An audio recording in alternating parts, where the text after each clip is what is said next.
Freak shows were purely made for entertainment, and sometimes, during the Victorian era, also for the sake of science. People who looked or born different were displayed on stage, not just to amuse crowds, but also to be examined, questioned, and poked under the illusion of scientific study. Some were measured, some were mocked, and most were treated as living exhibits. And one horrible example of this craze was Dick, the man with 3 eyes. So, join us for today's video as we look at some of these most unbelievable circus freaks you won't believe existed. Number 15, Speci's Bears. Freak shows weren't just about people who looked a bit unique or were molded by showmen into curiosities. Sometimes the acts were families, and in this case, a family and their bears. The Speci family from Hungary anglicized their name to Speci and built a traveling act that shifted between a small circus and a full menagerie. In some seasons, they toured with lions and tigers. But what really stuck were the bears, dancing, riding, and growling their way through American vaudeville. They first appeared at London's Greater Britain exhibition in 1899, then moved across the Atlantic. And over the next decade, their act traveled from Coney Island's Luna Park to Boston's Keith's Theatre and venues as far as Montreal. The Cambridge Tribune called them one of the most humorous and interesting acts in vaudeville in 1905. The First World War scattered the troupe and all the hopes, but not for long. By 1928, the family took over France's Circus Pinder and turned it into one of Europe's most successful big tops. Number 14, Ella Bradna. Well before the ring meant chaos and clang, Ella brought poise. Her family lived circus life in Bohemia, and by the early 1900s, she and her husband, Fred, were working the U.S. circuit under the Barnum and Bailey name. Their act wasn't noise, it was pure display. Her entrance alone, spotless white horses pulling a glittering chariot, was enough to quiet the whole tent. Fred then became equestrian director, but Ella kept the attention. When seasons dipped, they took bookings on vaudeville stages, moving between worlds with ease. The act never needed danger. Her niece would go on to Hollywood, but Ella stuck with the horses, the carriage, the ring. Nothing about her performance ever needed fakeism. It stood on its own, all movement and memory. She didn't have to prove anything. 40 years in the ring said enough. She wasn't part of the lineup. She was the reason people sat still, and she never once made a mess of it. Number 13, Aggie and her lions. She entered barefoot in a skirt and bodice, then fed raw meat to lions while dancing between them. Aggie wasn't part of the cage. She moved through it like it was hers. She'd started small training dogs in a New Mexico show.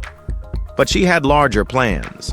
Her lions worked stages across North America: Hagenbeck Wallace, Barnum and Bailey, Luna Park. One review just said, "She holds the room." That part never changed, even when other things did. In Omaha, 1897, she threatened to release her cats when officers came to seize them. They left. But years later, tragedy did arrive. Her fiancé was mauled to death in a baggage car. People whispered about jealousy. No one asked Aggie. She kept moving. By 1930, she was working small tents in Cuba with 3 sick-looking cats and a wrinkled dress.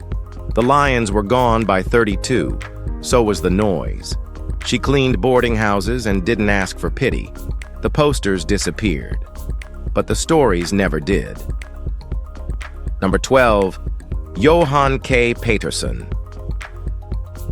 Johann from Iceland stood 7 feet 8, making him one of the tallest Icelanders ever recorded.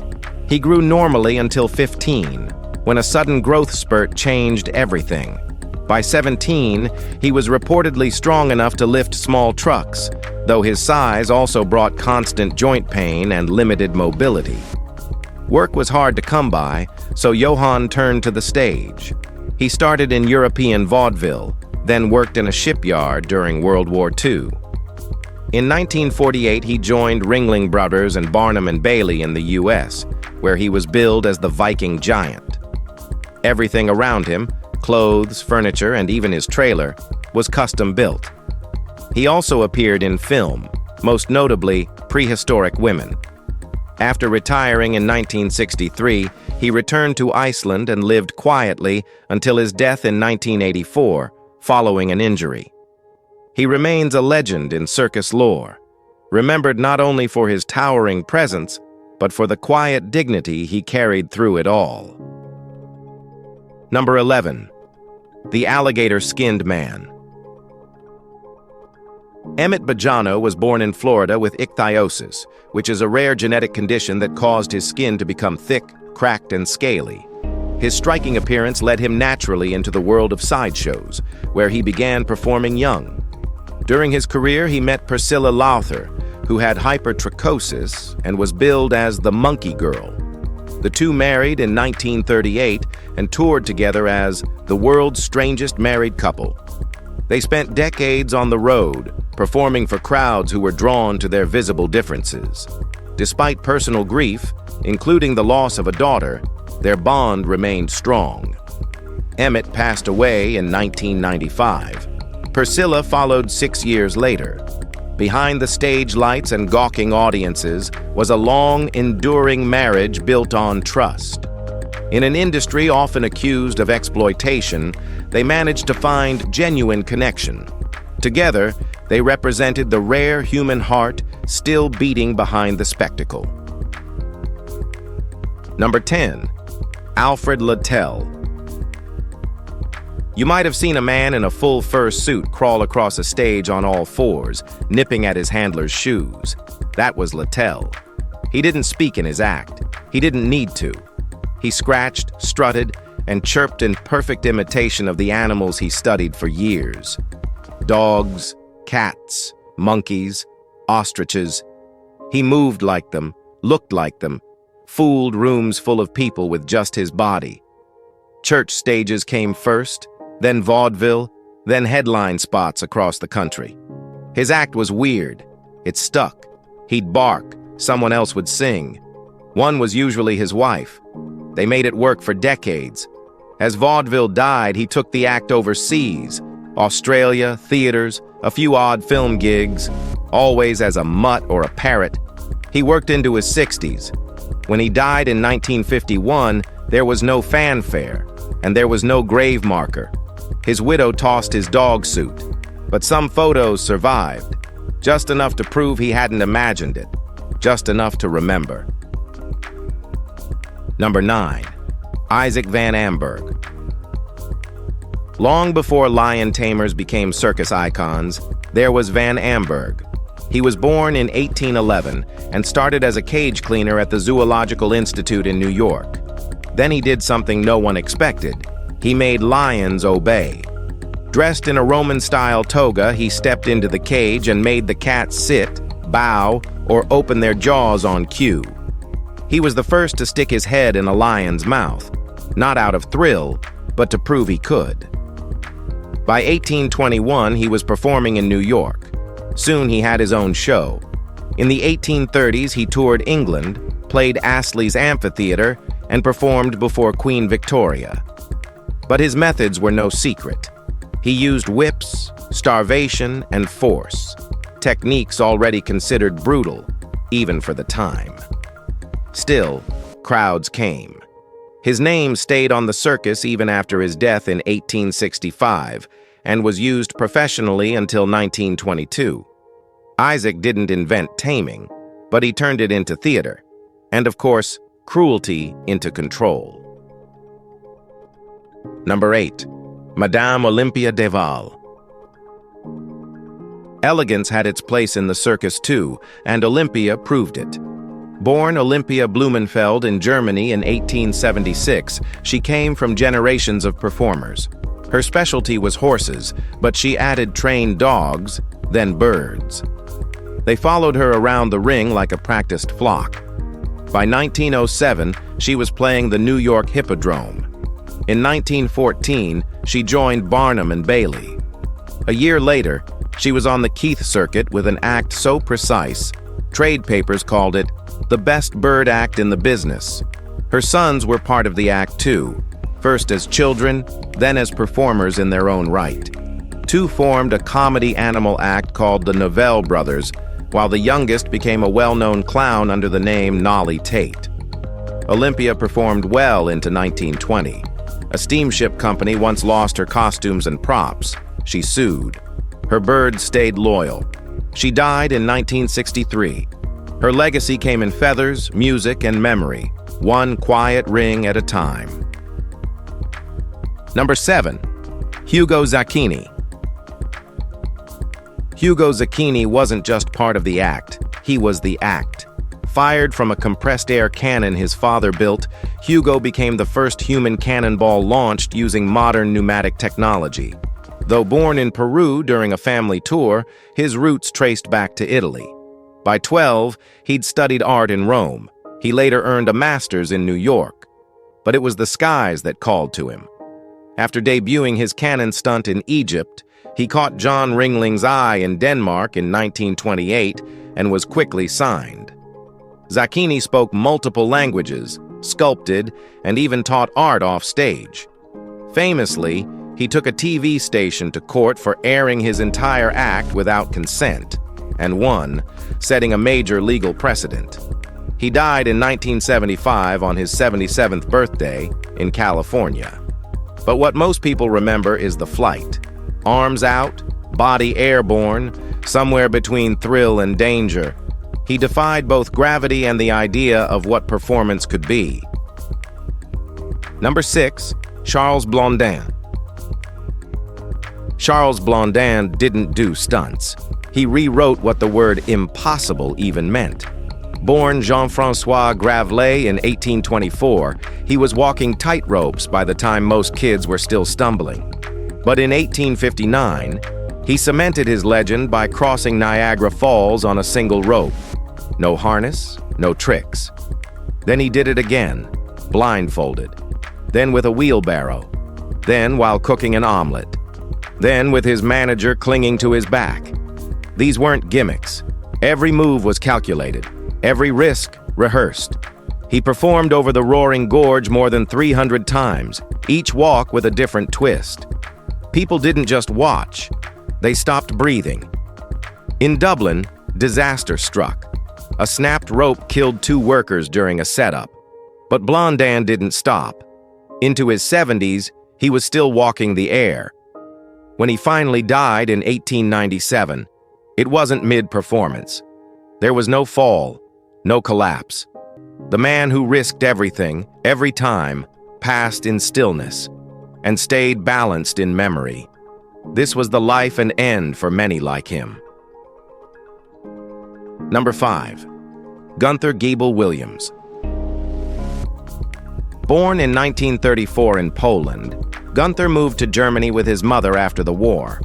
They found work at Circus Williams, and when the owner died, 18-year-old Gunther was unexpectedly thrust into the role of animal trainer. He took Williams as part of his stage name and never looked back. Known for his composure and precise control, he became one of the most recognized animal trainers of the 20th century, working with tigers, leopards, elephants, and more. In 1968, he joined Ringling Brothers and Barnum and Bailey, becoming a familiar face to American audiences throughout the 70s and 80s. He later moved into an executive role overseeing animal care and mentored his son Mark to carry the legacy forward. Gunther retired in 1990, but remained deeply tied to the circus world until his death in 2001 from a brain tumor. For many, his name is still synonymous with a golden era of showmanship and trust between man and beast. Number 4. Matilda Deasi. Matilda didn't just ride in the show, she ran it. She started performing in Italy in the 1800s and was adopted by Thomas Price, a known circus manager. He handed over the operation, and Matilda kept it moving. She married William Parrish, and together they launched Circo Price in Madrid in 1880. She performed on horseback but also booked performers, managed the touring schedule, and made business decisions most women at the time weren't allowed to touch. After William died in 1917, she didn't hand it off. She kept going until she died a year later. The circus didn't collapse. It stayed one of the biggest names in Spain. Her name doesn't show up in most English circus history, but her work built one of the longest-running shows in Europe. She wasn't added in as an act or decoration. She kept the entire thing together, not in the shadows, not behind the curtain, just working like it was hers, because it was. All right, now, let's move to number 3, Rosita Royce. Rosita's act didn't need curtains or build-up. It started with birds. She was born Marjorie Rose Corrington in 1918 in Lincoln, Nebraska. Her father was a dentist. She studied dance, possibly under Ruth St. Denis, and may have toured with Earl Carroll's Vanities. Her signature performance, Dance of the Doves, featured live birds trained to remove pieces of her costume during the act. No pulleys or wires, just doves. She performed it at the 1939 New York World's Fair, then again in Strip-O-Rama. People remembered it because it didn't try too hard. It was quiet, strange, and memorable. She didn't last long in the spotlight. Cancer took her in 1954. She never became a household name, but she also never blended in. Where others used feathers for show, she made them part of the act. She didn't rely on anything loud, just birds doing what they were taught. And it worked. People didn't forget the woman who let the animals undress her. Number 2. Dolores Vallesita. Dolores, also known as Dolly Hill, was one of the few women in vaudeville trusted to work with big cats. She trained leopards, lions, and other exotic animals for major names like Frank Bostock and Popcorn Hill. By 1906, she was performing across the U.S., playing Keith and Proctor's, Luna Park, and other major venues. Her act was tight, 6 Indian leopards performing synchronized tricks, walking globes, seesaws, pyramids, bell routines while she played piano beside them. She didn't build the act to shock. She built it to work. In 1925, she was training in Bay City, Michigan, when her favorite leopard jumped at her. It wasn't an attack, just a bad move. The cat caught her throat. It killed her. For decades, her grave had no marker until the town cemetery gave her one in 2010. She didn't die in the spotlight. She died doing the same thing she'd done for years, trying to keep the animals in rhythm. That's how she's remembered. Number 1, Cha-U-Kao. Freak shows didn't always mean the grotesque. Sometimes they meant the loud, the defiant, the ones who refused to soften. That was Cha-U-Kao. In 1890s France, when stages weren't made for women, let alone queer women in clown paint, she walked right in. Black and yellow costume, curled hair piled like a challenge, stomping sideways into vaudeville with no apologies. She danced, flipped, tumbled, joked. The name came from a wild French dance, and her stage presence lived up to it. She performed at the Moulin Rouge and Nouveau Cirque, all elbows, grit, and pride. Toulouse-Lautrec saw her and couldn't look away. He sketched her over and over, never trying to make her look delicate. She's always beside Gabrielle the dancer, her partner in life and stage. No one remembers her birth name now, and maybe that's the point. What she left behind wasn't a name. It was space for women, queerness, and joy to be exactly what they were without asking first. If you've enjoyed this video, be sure to like, share, and subscribe for more content like this. Thanks for hanging with us, and we'll see you soon.